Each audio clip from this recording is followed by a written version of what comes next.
निजर आत्मविश्वास को रक्षा करंतु एवं नकारात्मकतार शिकार हुंतु नाही।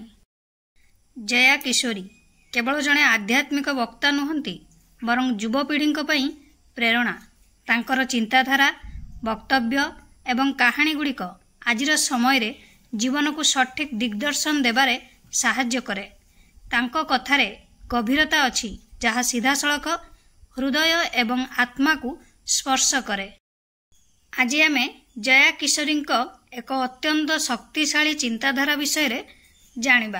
आफ्टरनून आपण समस्त को मो तरफ नमस्कार। आशा करछि आपण माने समस्त भलरे थिबे। ताले चलंतु वीडियो आरंभ करिबा।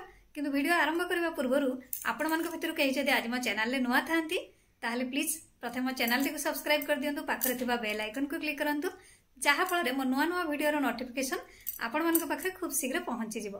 ताले जहा आत्मशक्ति आत्मसम्मान एवं आत्मविश्वास को दृढ़ भाव में प्रतिफलित करे।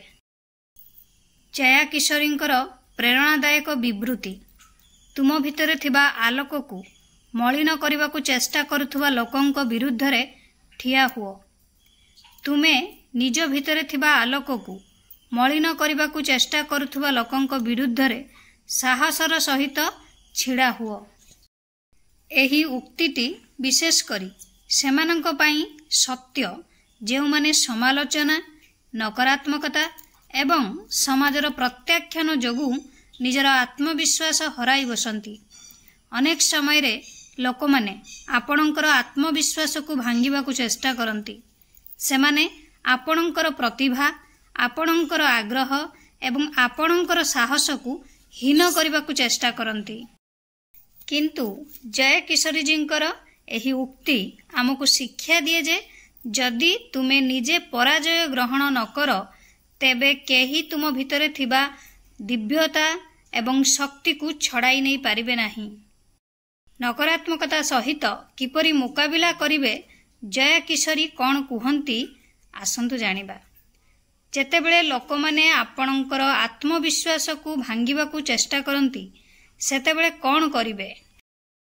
आत्मनिरीक्षण करंतु अर्थ आपणकर भल गुण गुड़िक चिन्हंतु एवं से गुड़िक ग्रहण करंतु। नकारात्मकता ठारू दूर रे रुहंतु अर्थ जेउ माने केवल तुमको समालोचना करंती सेमानंक ठारू दूर रे रुहंतु। आत्मविश्वास वृद्धि करंतु अर्थ सकारात्मक पुस्तक पढ़ंतु ध्यान करंतु एवं निजकु प्रेरणा दियंतु। ठिया हुओ अर्थ तुमर आत्मसम्मान सहित सालिश कर नाही। आपणक स्वप्न को प्राथमिकता दियंतु। अन्य माने कौन कुहंती सेथिरे विचलित हुंतु नाही। जया किशोरी जींक एही चिंताधारा केवल एक वाक्य नुहे बरं एहा जीवनर एक उपाय।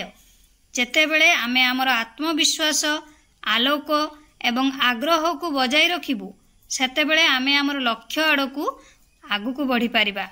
मने रखंतु दुनिया को आपणकर आलोक आवश्यक एहा को मलिन हेबा को दियो नाही। ईश्वर क्षमा करि परिबे किंतु कर्म को नुहे। तेणु ईश्वर को नुहे कर्म को भय करंतु। जया किशोरी जींकर उक्ति जदि तुमर काम भल तेबे सबु किछि तुम पई भल हेबो।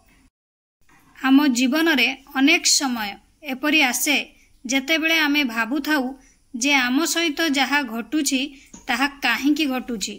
अनेक समय रे आमे भगवान को दोष दउ किंतु वास्तव रे आमर परिस्थिति आम निज कर्म द्वारा सृष्टि हुए। प्रसिद्ध भजन गायिका एवं प्रेरणादायक वक्ता जया किशोरी जी तांको प्रवचन रे कर्मर शक्ति एवं एहार प्रभाव उपरे अनेक थर गुरुत्वारोप करिसंती। तांकर एक प्रसिद्ध उक्ति आजिर समय रे मध्य लोकमानंकु आत्मनिरीक्षण करने को प्रेरणा दिए।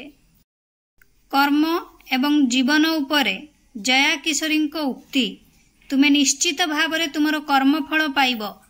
जया किशोरी जींकर मूल्यवान चिंताधारा भगवान को भय कर नाही तुमर कार्य को भय कर। कारण परमेश्वर क्षमा करंती किंतु कर्म क्षमा करंती नाही। से गुड़िक फेरी आसे।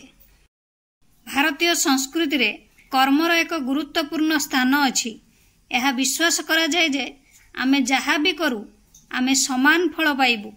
जय किशोरी जींकर एही वार्ता आमको शिक्षा दिए जे आम जीवन रे दिग एवं अवस्था आमर कर्म उपरे निर्भर करे। जदि आमे भल काम करू तेबे आम जीवन रे सुख एवं शांति बजाई रहिबो। जदि तुमे भल काम करिछ तेबे सबु किछि तुमर भल हेबो। जय किशोरी जींक मतरे ईश्वर दयालु एवं आम पाप को क्षमा करि परिबे, किंतु आमको आमर कर्मर परिणाम भोग करने पड़िबो। यह प्रकृतिर नियम जहाकू केही परिवर्तन करि परिबे नाही। तेणु जदि आमे चाहू जे आम सहित सबु किछि भल हेउ तेबे आमको आमर कार्य गुडी को पवित्र एवं सकारात्मक करने पड़िबो। कर्म हेउछि आमर भाग्य। जया किशोरी जी कहती जे भाग्य सेही व्यक्ति द्वारा निर्मित हुए जी निज कर्म सहित जड़ित। जो व्यक्ति सत्य हृदय रे कठिन परिश्रम करे, सत्य पथरे चले एवं अन्य मानक पई भल चिंता करे, से निश्चित भाव रे निज जीवन रे सकारात्मक परिवर्तन देखि थाए। तेणु जेकोसी परिस्थिति रे आमे आमर कर्म करि चलिबा उचित। भल काम केवल जे आम जीवन को सकारात्मक करि थाए ता नुहे, बरं आम चारि पाखरे परिवेश को मध्य सकारात्मक करि थाए। काहाकू साहाय्य करिबा, सत्य कहिबा, भद्र व्यवहार देखिएबा, सच्चोटतार सहित निजर कर्तव्य पालन करिबा, ए सबु भल काम वर्ग रे आसे। एपरि काम आमको केवल आध्यात्मिक संतोष देई न थाए, बरं भविष्यत रे भल फलाफल मध्य आनी थाए। जय किशोरी जींकर एही कथारु स्पष्ट जे ईश्वरं को भय करिवार कौनसी आवश्यकता नाही, किंतु आपणक कार्य विषय सचेतन रहिबा आवश्यक। जदि आपणक कार्य भल तेबे आपणक पई सबु किछि भल हेबो। जीवन रे सुख, शांति एवं सफलता पई भल कार्यर पथ सर्वोत्तम। आशा करूची आपण मानको वीडियोटी भल लागिथिबो। जदि भल लागिथाय ताले निहाती लाइक, कमेंट, शेयर, सब्सक्राइब करदेवे। मते ताले विदाय दियंतु। पुणी देखा हबो नेक्स्ट वीडियो रे। नमस्कार।